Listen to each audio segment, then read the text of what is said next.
Баршаңызға сәлем достар. Бүгін біз бір жасағаннан шығатын панофи пай пирогын жасайтын боламыз. Менімен бірге жасап көріңіздер. Видеоны соңына дейін қарап кетіңіздер.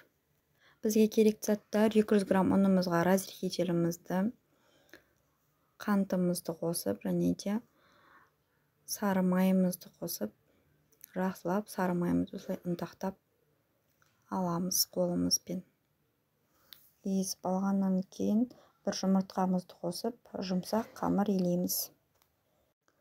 Жұмсақ қамырымызды жақсылап илеп алғаннан кейін 24 сантиметрлік формаға пергамент бумагасын жайып, одан кейін осы қамырымызды бір келкі қылып жайып шығамыз.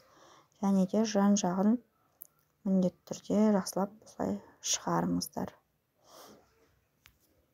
Жан жағын шығарып әдемілеп бір келкі қылғаннан кейін шанышқымызбен тесіп шығамыз. Өйткені біздің қамырымыз көтеріліп кетуі мүмкін, сондықтан міндетті түрде тесіп шығыңыздар. Және де духовкамызге 180 градуста 15-20 минутта пісіріп аламыз. Ендігі клейгейден крем жасайтын боламыз.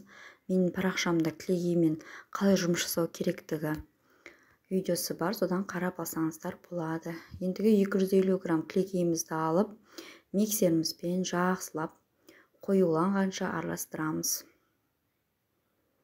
Неге біз қоюланғаннан кейін 2 ас қасық сгущенкамызды қосып, тағы да жақсылап араластырамыз.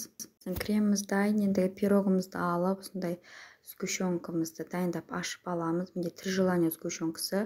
Осындай қымбат сгущенка пайдаланғандарыңыз үшін пирогтарыңыз керемет болып шығады. 2 бананымызды турап дайындап аламыз. Одан кейін сгущенкамызды бір келкі қылып жап шығамыз.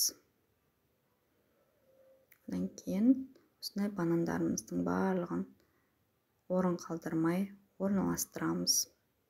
Барлығын орналастырып болғаннан кейін кремімізді жағамыз. Енді мен осындай насадканы қолдандым. Насадка болмаса кондитерлік пакетпен жасай берсеңіздер болады өзін. Және де осылай креміміздің барлығын үстіне салып шығамыз. Неге біздің пирогымыз дайын болды. Енді үстіне какаомызды сеуіп шығамыз. Пирогымыз өте дәмді болып шықты. Өте оңай жасалады. Дәл осы рецептпен жасап көріңіздер. Сіздерге видео ұнаса, лайк басып, комментарий жазып, тіркеліп кетіңіздер. Менің парақшамды қолдап кетіңіздер. Сіздермен болған Гүлсамал.